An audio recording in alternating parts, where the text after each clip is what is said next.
Muy bien, muy atentos y eso me pone muy feliz. Y bueno, ahora estamos sentados entre colegas, así que quisiera que hagamos algo simbólico pero crucial. Y es que le des un aplauso a tus colegas ahí en la mesa. Animalos.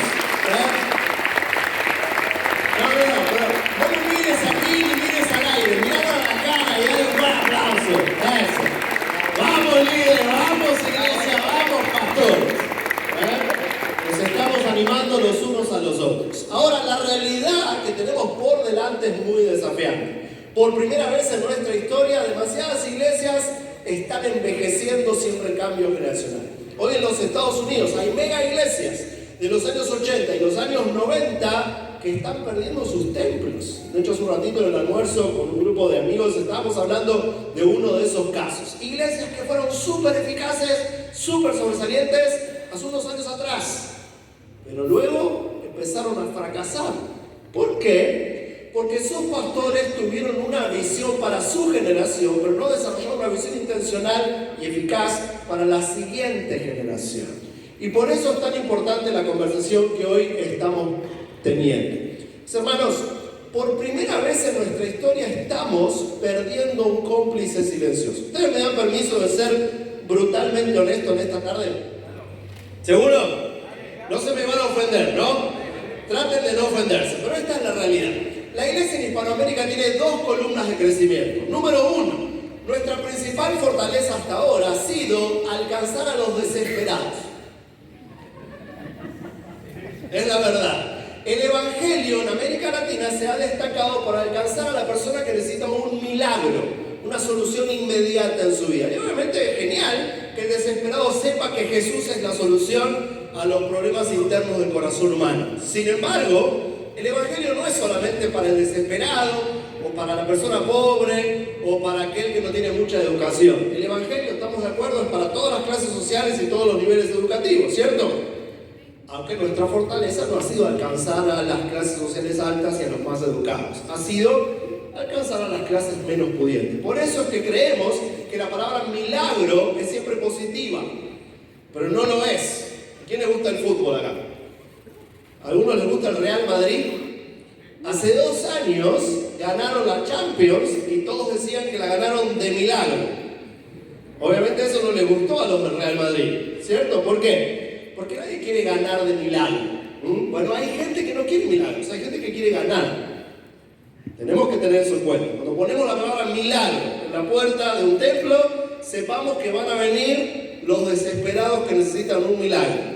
Pero no necesariamente todos. Me encantan las caras. Algunos me miran bien choqueados. Porque solemos pensar que la palabra milagro siempre es positiva. Ahora, la segunda fortaleza de crecimiento que hemos tenido en América Latina se llama el índice de natalidad. Seamos honestos. En nuestras iglesias hay niños y hay adolescentes, no necesariamente porque quieren estar ahí, sino por la simple razón de que son nuestros hijos. Y esto ha camuflado todo tipo de problemas en muchas de nuestras congregaciones. Siempre hay más niños. ¿Por qué? Porque hasta la década pasada en Hispanoamérica teníamos un índice de natalidad en ascenso. Pero atención, por primera vez en nuestra historia, esto no lo vivieron tus padres ni tus abuelos, esto no lo vivieron nuestros mentores espirituales, esto es nuevo y se va a terminar de aterrizar al final de esta década. Vamos a tener un índice de natalidad en retroceso.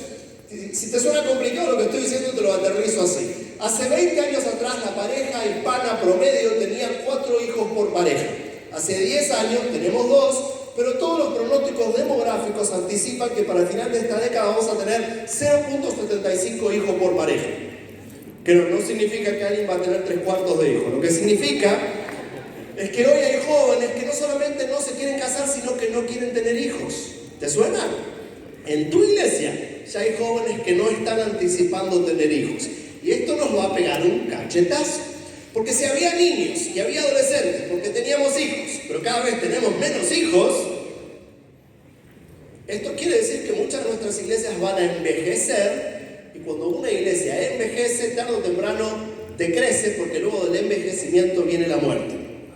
Por eso es que esto lo tenemos que alterar y lo tenemos que dialogar con intencionalidad. Me encantan las caras cuando digo esto, porque todos me miran así como sorprendidos y choqueados de que un colega cristiano de una noticia tan mala. Si somos honestos, la mayoría de nuestros colegas en un ámbito como este lo que suelen anunciar es: yo he venido en esta tarde a declarar que el más grande avivamiento está por llegar a la ciudad, ¿tú lo crees? Bueno, yo no creo que viene ningún avivamiento. Creo que viene un severo decrecimiento de la iglesia en América Latina, a menos que hagamos cambios. Porque atención, el avivamiento, contrario a lo que te predicaron, no depende de Dios. Porque si fuera por Dios, según tu Biblia, habría avivamiento en todos lados continuamente. No es que Dios anda durmiendo la siesta y hay que despertarlo con un evento alborotado a ver si baja. Él ya bajó, está en medio nuestro y somos templo del Espíritu Santo. Por las dudas, quien se aviva en un avivamiento no es Dios, es la iglesia. Somos nosotros que hacemos una mejor mayordomía de nuestra realidad y los desafíos presentes. Por eso es que el apóstol Pablo dice: ¿cómo irán si no hay quien les predica?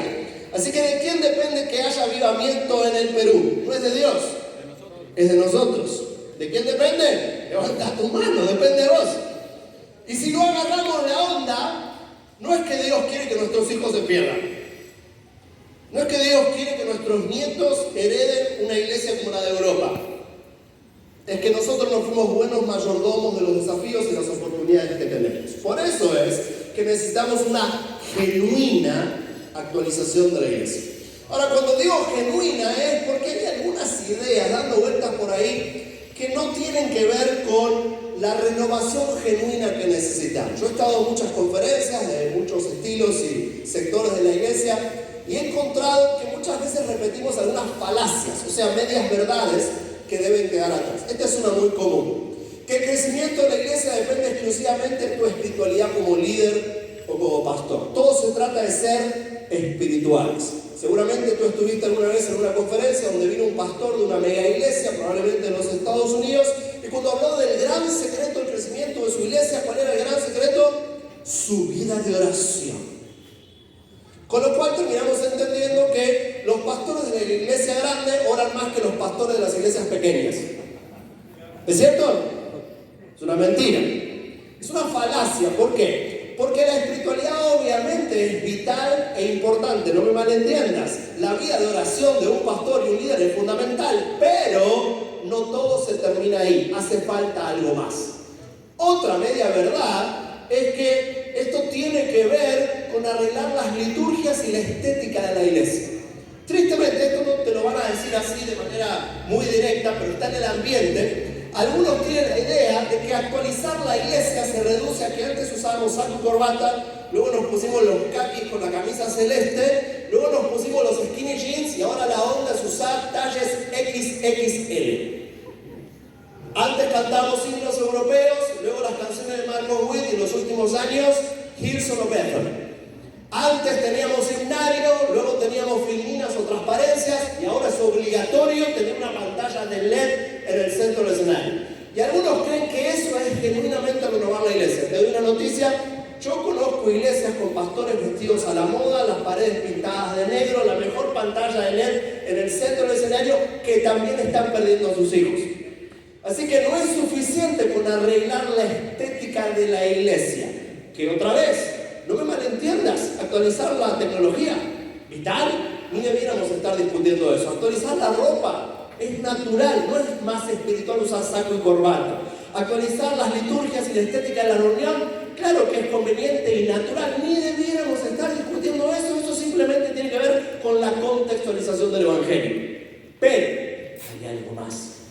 Y hay otro sector de la iglesia, menor, pero que está avanzando y creciendo, que te va a decir que la clave de que la iglesia vuelva a ser la iglesia que crece es que los sermones sean expositivos y bíblicos. Y otra vez es una falacia. ¿Por qué? Porque yo conozco iglesias con sermones expositivos y bíblicos que también están perdiendo a sus hijos. ¿Sabes cuál es el problema con estas tres afirmaciones? ¿Y por qué las llaman falacias?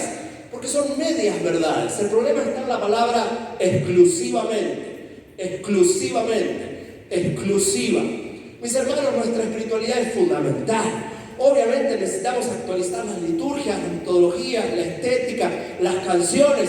Y obviamente es fundamental que seamos bíblicos. Obviamente prefiero sermones que sean bíblicos y no fábulas humanas. Sin embargo, necesitamos justamente hacerle caso a la Biblia y abrazar un principio bíblico que hemos perdido de vista. Está en Proverbios 24:6. y es que en la guerra necesitamos una buena estrategia.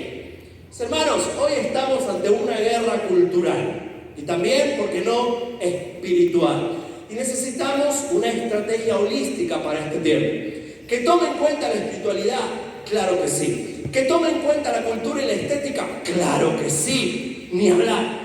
¿Que tome en cuenta que debemos ser 110% bíblicos? Claro que sí. El mensaje no debe ser contaminado.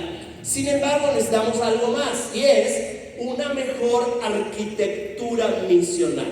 Grábate este concepto, arquitectura misional. Aunque nunca lo hayas escuchado, déjame aclararte que no es mío, sino que viene del texto bíblico. El apóstol Pablo dice que él es un perito arquitecto. Él está edificando estructuras para facilitar el crecimiento de la iglesia. Y aunque nunca hayas escuchado esta terminología, déjame decirte, tu iglesia ya tiene una arquitectura misional y en un ratito te la voy a describir y te vas a reír, pero te lo anticipo por ahora. ¿A qué me estoy refiriendo? Bueno, a una que corrija 3 divorcios misionales que heredamos del siglo pasado, nuestra cosmovisión o visión de iglesia local. Estos 3 divorcios nos han limitado. ¿Cuáles son? Número 1, heredamos del siglo pasado una disasociación entre ministerio de niños y ministerio juvenil. En la mayoría de nuestras iglesias, por un lado andan los que trabajan con niños, por el otro lado andan en los ministerios de jóvenes. De hecho, te lo voy a hacer más personal. En tu iglesia, que trabajan con niños. ¿Hay razón bíblica para eso? ¿Hay alguna razón científica para eso? La verdad es que no. La única razón es inercia misional. Es lo que aprendimos en nuestra infancia. Tristemente, muchas veces nuestro único acercamiento al ministerio es recordar nuestra infancia o adolescencia y replicar aquello que nos gustó a nosotros. ¿Sabes cuál es el problema? No todos los adolescentes y todos los niños son como tú en tu adolescencia. Número 2, pasaron varios años entre tu niñez, tu adolescencia y la juventud de hoy. ¿Cierto? El mundo ha cambiado. Así que no podemos simplemente seguir con inercia misional, repitiendo lo que siempre se hizo con nosotros. ¿Cuál termina siendo el resultado de lo primero? Esto es lo que sucede.